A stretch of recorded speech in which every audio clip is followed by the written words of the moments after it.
Hey guys, I'm the 50s kid. This is my E46 BMW, and in this video I'm going to be replacing the radiator and the coolant expansion tank, along with, some of the associated accessories. But I'm not going to be replacing the cooling hoses or the thermostat housing or the water pump. I'm going to save that for another video just to not make this one too long. Anyway, let's get started. So I've already removed some of the usual suspects: the air filter box, the fan and the fan shroud, and the lower splash guard. Go ahead and remove the cap here, and then also remove this bleed screw.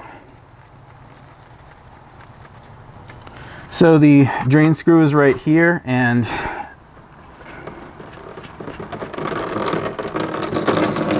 okay, so we are looking up at the engine block. This is on the exhaust manifold side.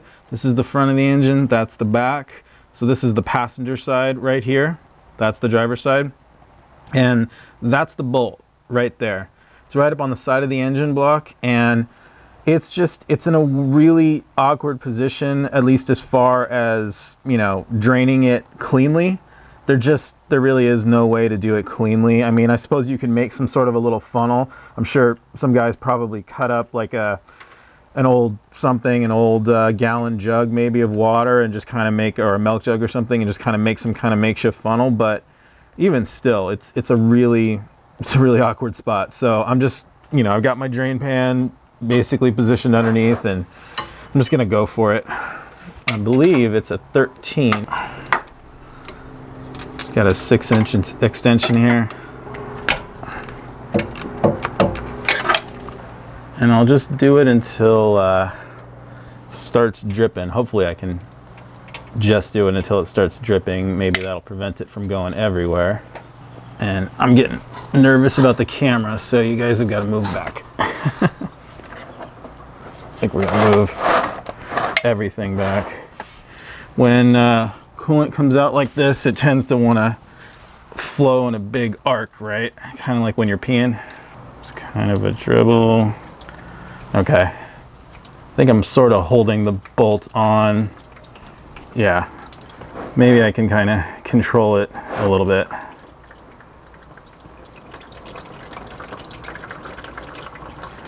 Luckily, there's not a whole lot of coolant. Oh, and there it is. Yep, big arc, like I said. No way to control it. Just going everywhere. Oh man. Yeah, I definitely hate that part.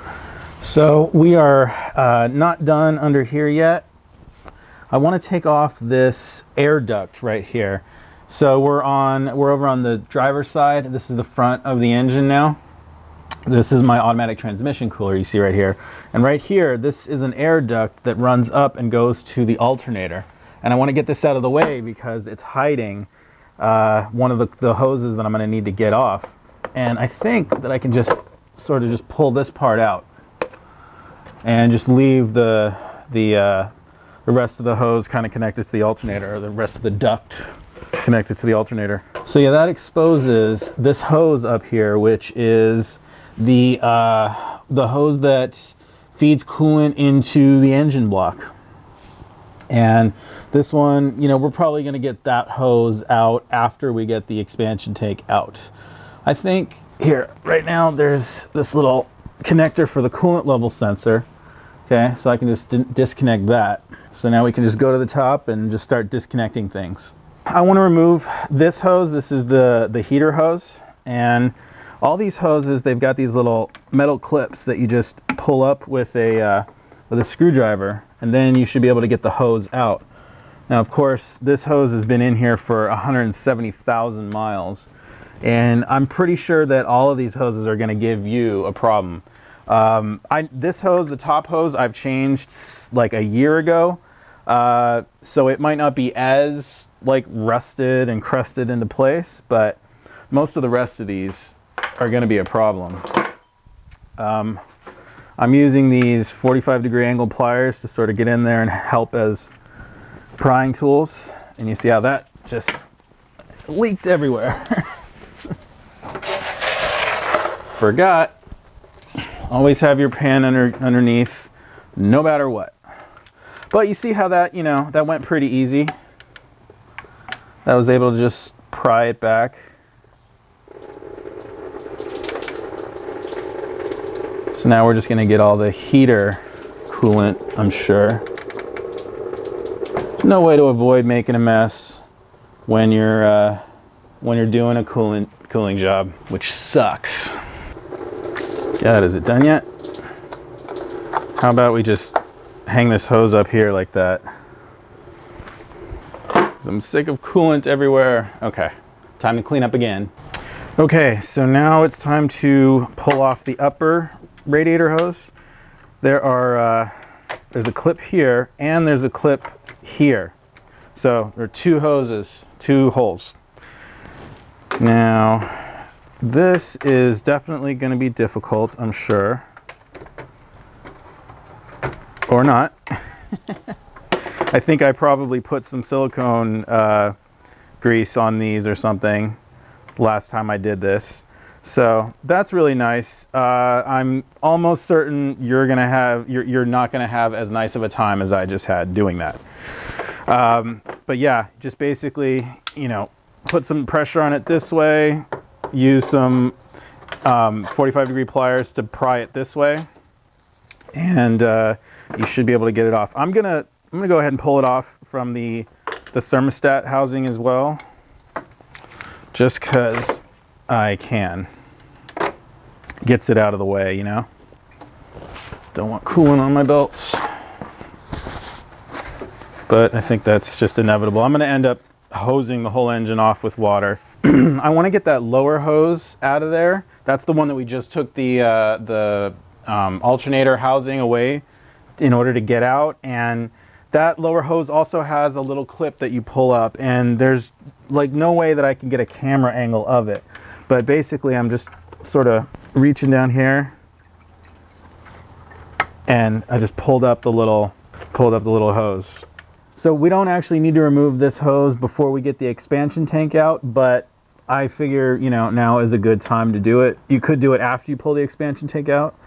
And it might be easier even. Oh, more coolant. Awesome. Okay, once again, I've cleaned up. So we can totally pull the coolant reservoir out of there. You can see it's, you know, not a minute too soon. It's all crusty. It's been leaking, I don't know from where. But to get it out, there's just a little thing down here that you pull out. It's another clip, but they give you a little plastic lever so you can pull it out. And then to actually get the reservoir out, I'm told we need to really pull. You know what? That was not that bad. This has never been out before, just so you know, but that really was not that bad. I don't know what everybody's complaining about. Actually, you know, this might have been replaced before, because this is the exact thing that I'm replacing it with. Behr, made in China. I'm told that Behr didn't always make these in China.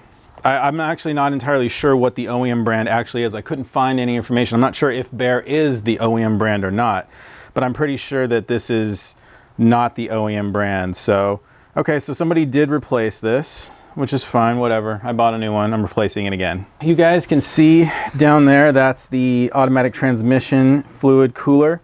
And this also has a little pull-up thing. And just the same, I'm gonna wiggle this out and it drains as well. Okay, so now let's do the lower coolant hose. You see right here, there's a sensor. Pull that off. If you're going to take this coolant sensor out, if you're replacing this lower hose and transplant it into the new hose, it's going to leak. The only way to make it not, I mean, even RTV is not going to save it. The only way to make it not leak is to replace the O-ring on it. So make sure you already have an O-ring if you're going to do that. Like I said, I'm replacing those in the next video, so we're going to leave that for that. Again, we're pulling that little plastic clip. This one of course, is also going to be really hard if you're just pulling on it. But I'm using this. Oh, hold on. Have we not learned our lesson? Let's move the drain pan over here. Okay.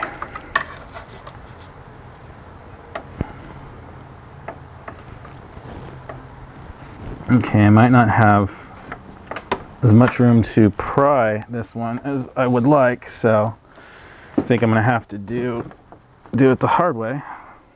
And it just helps to sort of rock it around. Actually, wait, I remember what I did last time. I'm pretty sure that I used this pry bar. And I was just prying back, maybe.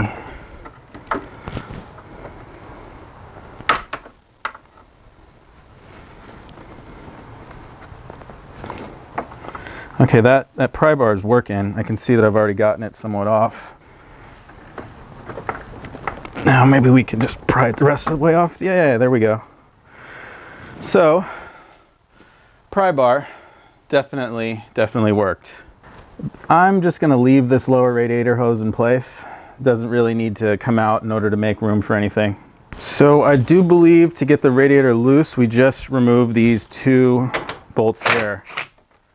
These sort of plastic guys. I guess we just...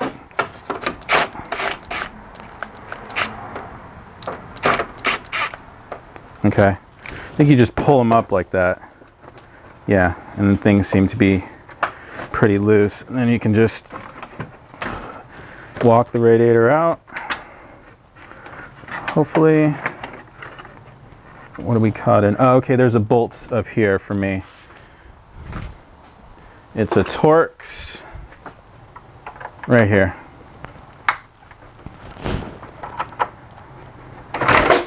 And there she goes.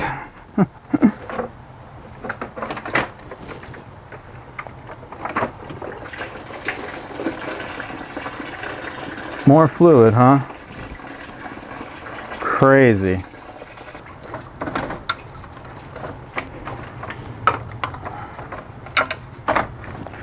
See, I think this sort of wants to drop down as opposed to coming up and out. So let's just do it that way.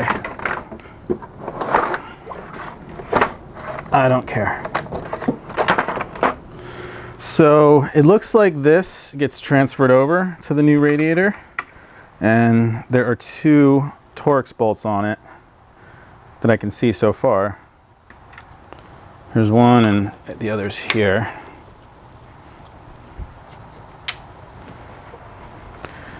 And I can see on the old one that this is just, it's just popped into the radiator right here.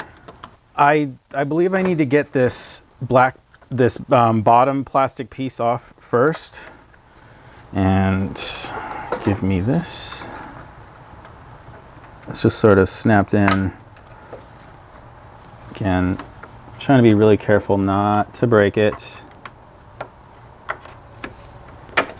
There. So that's like the bottom piece. And now this should actually be able to pop out. Just like that. And then it should just slide off the top. Sweet. Looks like there's an O-ring right here. Looks like they put two O-rings. One's an O-ring and one's just sort of a plastic piece, whatever. I'm not sure if that is what it looks like. I mean, it's there, right? So I'm putting it on, but it could be that plastic piece is not supposed to come off. You know, maybe that's just broken on mine. I don't really know. Maybe, maybe not. But the O-ring is probably something that should be changed. I don't have one. I'm just gonna have to take that chance because I don't have one. But anyway, I can see now there's a tag here and it says all radiator supply. So this is not the OEM radiator. I guess this radiator was replaced at some point in the past, and I didn't know that. The guy I bought it from didn't tell me that. So, oh well, no big deal, you know. I'm glad to be putting in a Behr radiator, so I at least have confidence in that. So check it out, guys. There is a thermostat right here, and this is a new one, okay? And it goes in like this, but this top piece appears to be broken off of it. You see there's like a little crack right there. So I think that whoever did this radiator in the past was trying to get this out and maybe couldn't or something. I don't really know. This may have been the reason that he couldn't get it out, because it might be just sort of frozen in there. One thing I don't want to pry against is the black plastic there. I don't want to have to go and get a new one of these if I don't have to. Let's see, I'm wondering if this can rotate, because if we can get it to rotate, then it should come out more easily. I think if I just break this little tang off, I should be able to get it to rotate. So there, that's out. And let's hope we can rotate it. Yeah, okay, there. So if I can get it to rotate, then I can pull it out. Hey, there we go. So that wasn't too bad. That was probably just a flat rate guy who, you know, didn't know to do that and needed to get the job done. Just drop our new thermostat in there. Make sure it's aligned. I'm gonna put some, just gonna lightly lubricate these O-rings first. And I use silicone paste, dielectric grease for lubricating O-rings.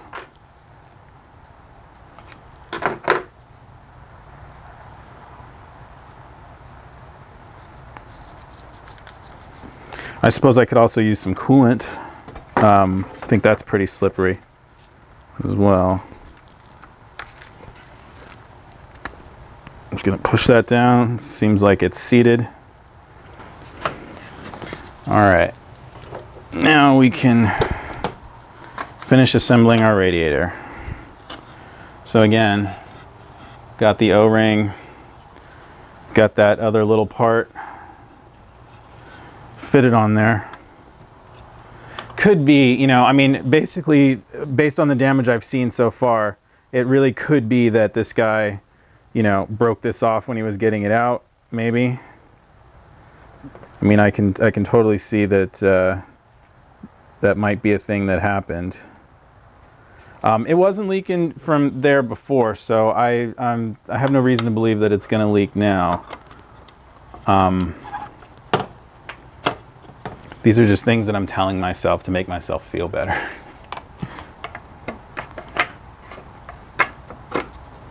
Don't want to have to do this again, but hey.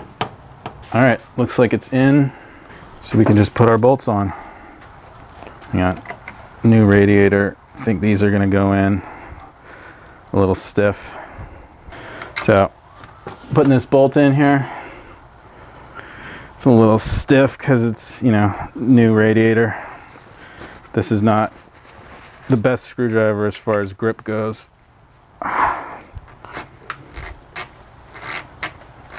This is a T25. I don't have a T25 socket, apparently.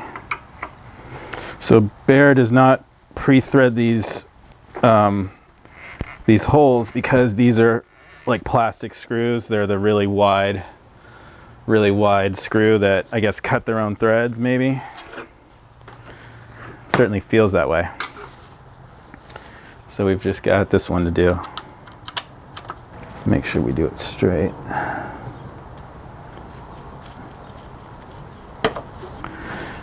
I'm gonna get me some better screwdrivers.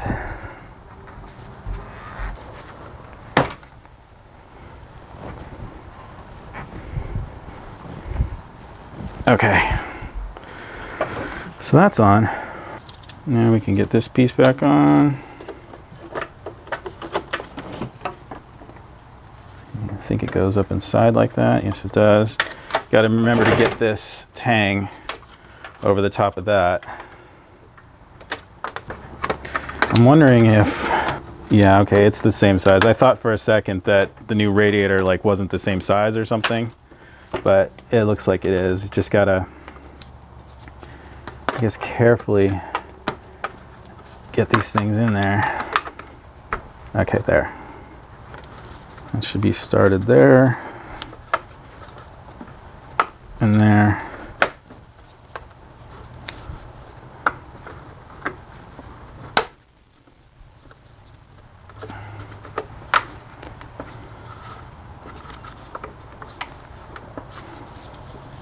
So that's in, and that's in, that's in there. Let's flip it over, make sure, yeah, it's all in there.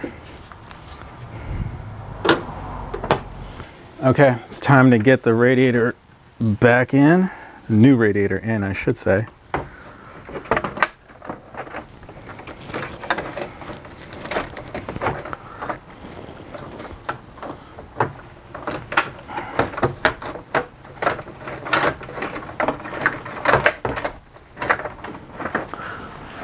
Make sure this stupid wire is not in the way, which it is.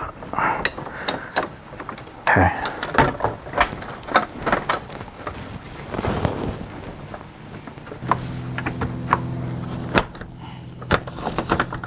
Okay, it was just not fully over in place over here. There are these two little tangs on either side of the radiator, and they just sort of fit into slots. So you just got to make sure that they get into their corresponding slots. So cool, there it is. You'll know when it's fitted because it's just in there perfectly. So now I can bolt this back in, which was right here. You know, if I'm being honest, I don't know that you actually need to disconnect these top two things. This radiator should just pull out and pull up, pull right out of its slots. So yeah, I probably just didn't even need to do that.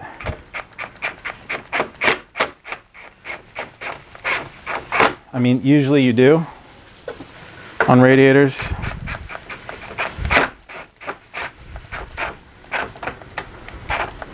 But yeah, I don't know if you really needed to on this one. Maybe you did.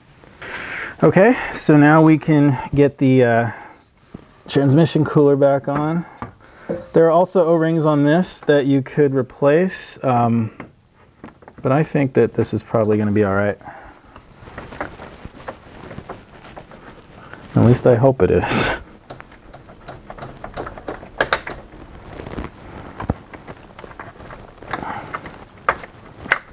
Okay.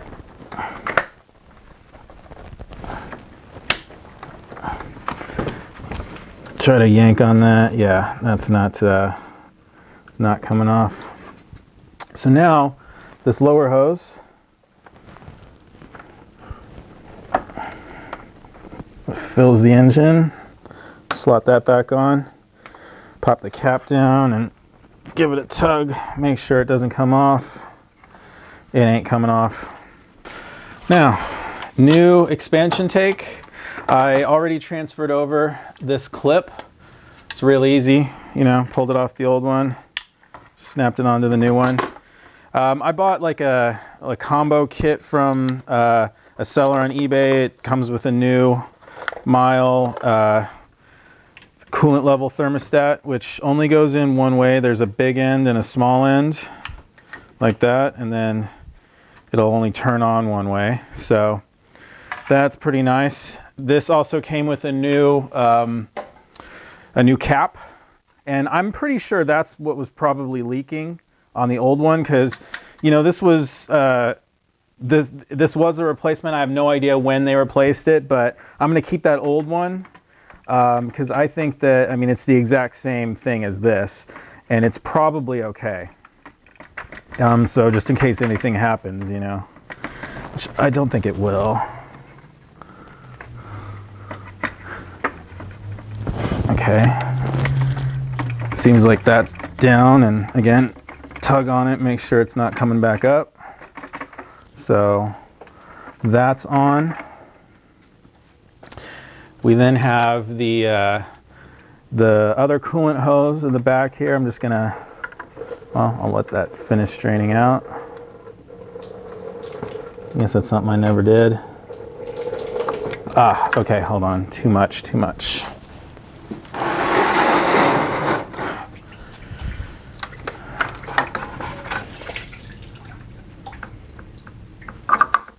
Okay, so just take that and pop that onto the new expansion tank and clip that on. That looks like it's good, and it's hose is kind of trapped back here. I want to make sure I put it in its place. So we've got this heater hose right here that we want to hook up to the new reservoir. That just snaps on. Again, test it, tug it backwards, make sure that it doesn't come off. Just want to make sure that all these hoses are sort of in the place that they need to be. So we got to get that lower radiator hose on, and looks like that clip snapped down. Let me get that up again. Okay, so new hose on. This is the perfect time to change them, I suppose. And I'm kind of kicking myself for not, I just don't have them here. I forgot to order them. You know what, before I get this on, because it is being a pain, I think I'm going to just put some dielectric grease on there. Some silicone paste, that is. Because there's a little O-ring on the inside, and that's what is hard to slip on. That's what makes it freeze on there.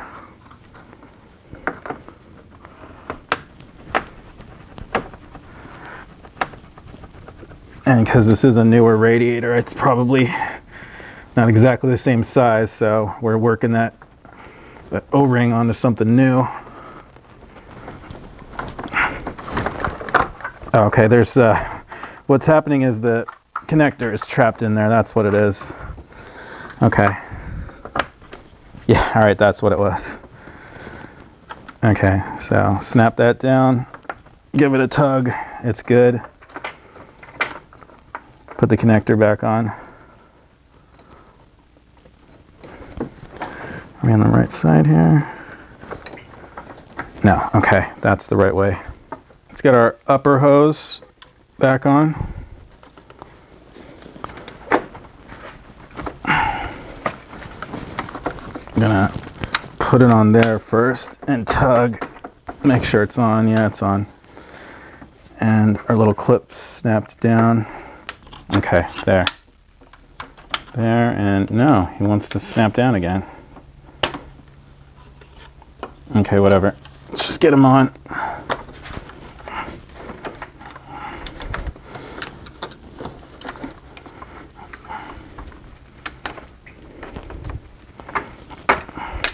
Oh, this freaking clip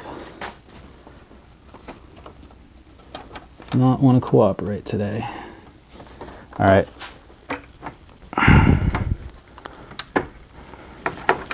Get the hose on. Make sure it's all the way in the radiator.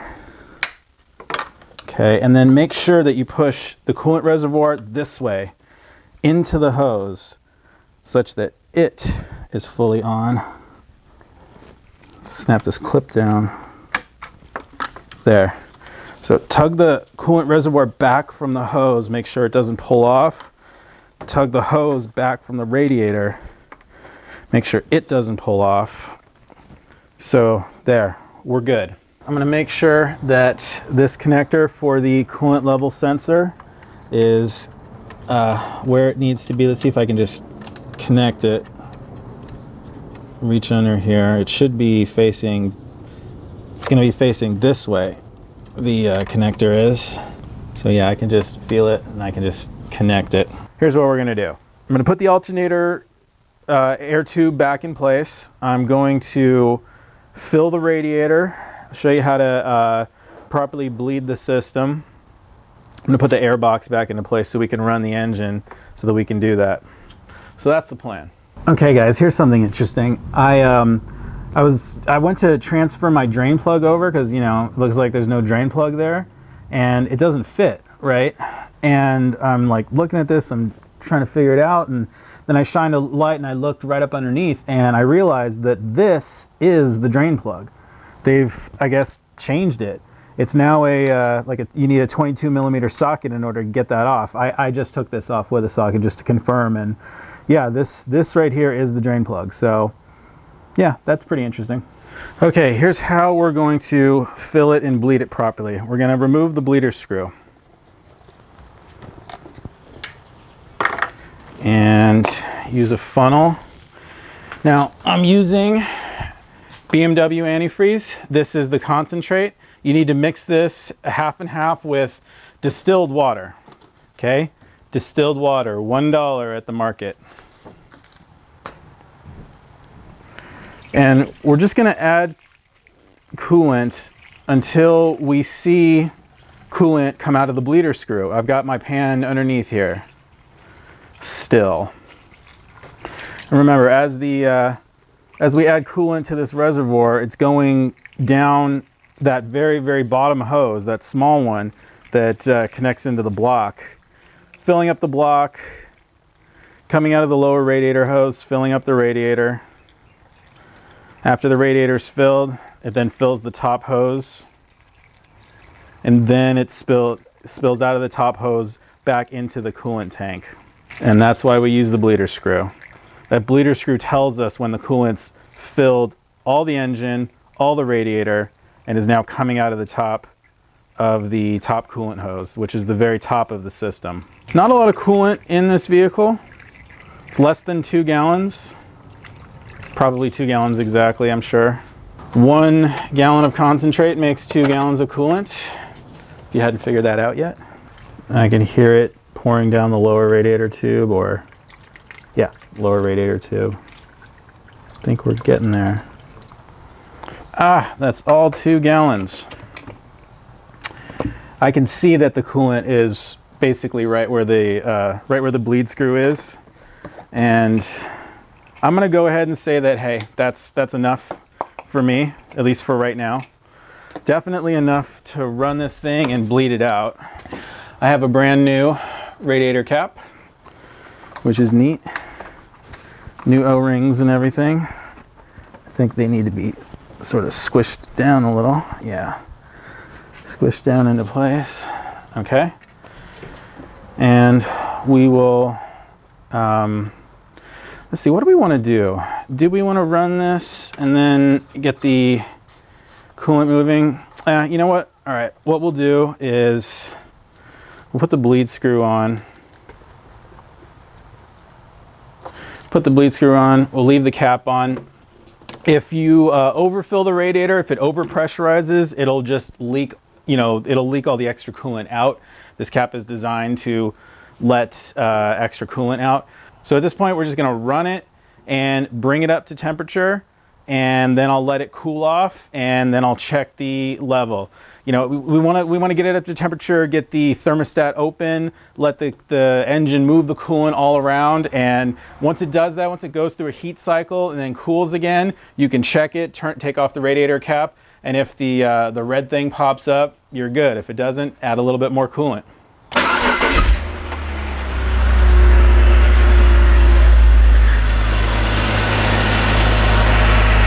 Run it, check for leaks. Very important at this point to check for leaks. You're going to want to monitor the engine temperature and the dash while this is happening. All right, so I'm just going to bring this thing up to temperature. I don't see any leaks at all yet. Hopefully there will be none. We're going to bring it up to temperature, then we'll cool it down. So I saw a little bit of coolant overflowing out of here and leaking out, so I decided to take the bleed screw off just to let that happen until it completely warmed up. You can see that it's just sort of bubbling out of the bleed screw and it's just falling down into the pan below. I'm just going to let it fully bleed out that way. So the coolant stopped dripping out of the bleed screw, and I just put the bleed screw back. I kept running it for another minute or so. There was no more coolant leaking out. And so now I've shut it off, and I'm just gonna let it cool down, and then I'm gonna check the level and make sure it's all good. The only reason I'm letting it cool down because I don't want to open that cap when it's all hot and pressurized. That's what it is. Just letting it cool down until it's just safe enough to open up that cap. So it was cool enough to take the cap off, and you can see the little red thingy is a little low. So I'm going to, just bled out just a tad too much. So I'm going to add back some of the coolant that dripped out, which I filtered, by the way. Just until, see, I mean, it wasn't very much. I mean, there, just a couple of drops and that thing popped up. So it was pretty much almost right on. I probably didn't even need to do that. And yeah, that's it. Obviously, I've rinsed off the engine just now. Okay. All right, well, that was a success. It's a pretty easy job, very messy job. Remember to clean up any coolant that you spill on your driveway or whatnot. Coolant is very poisonous to animals and very sweet, and they love to drink it. So they actually do put a bittering agent in it nowadays, by the way. Not a lot of people know that. But so the likelihood of your pets drinking it is less, but they still could. So make sure you clean up any spills. Other than that, the hardest part of this job is probably going to be getting the hoses off if they haven't been off in forever. Like I said, those angled needle nose pliers that I used are really, really good. Pry bar also good in some cases for that lower hose. Other than that, it's pretty easy, pretty straightforward. I hope you liked the video. I'm the 50s Kid. Thanks a lot for watching.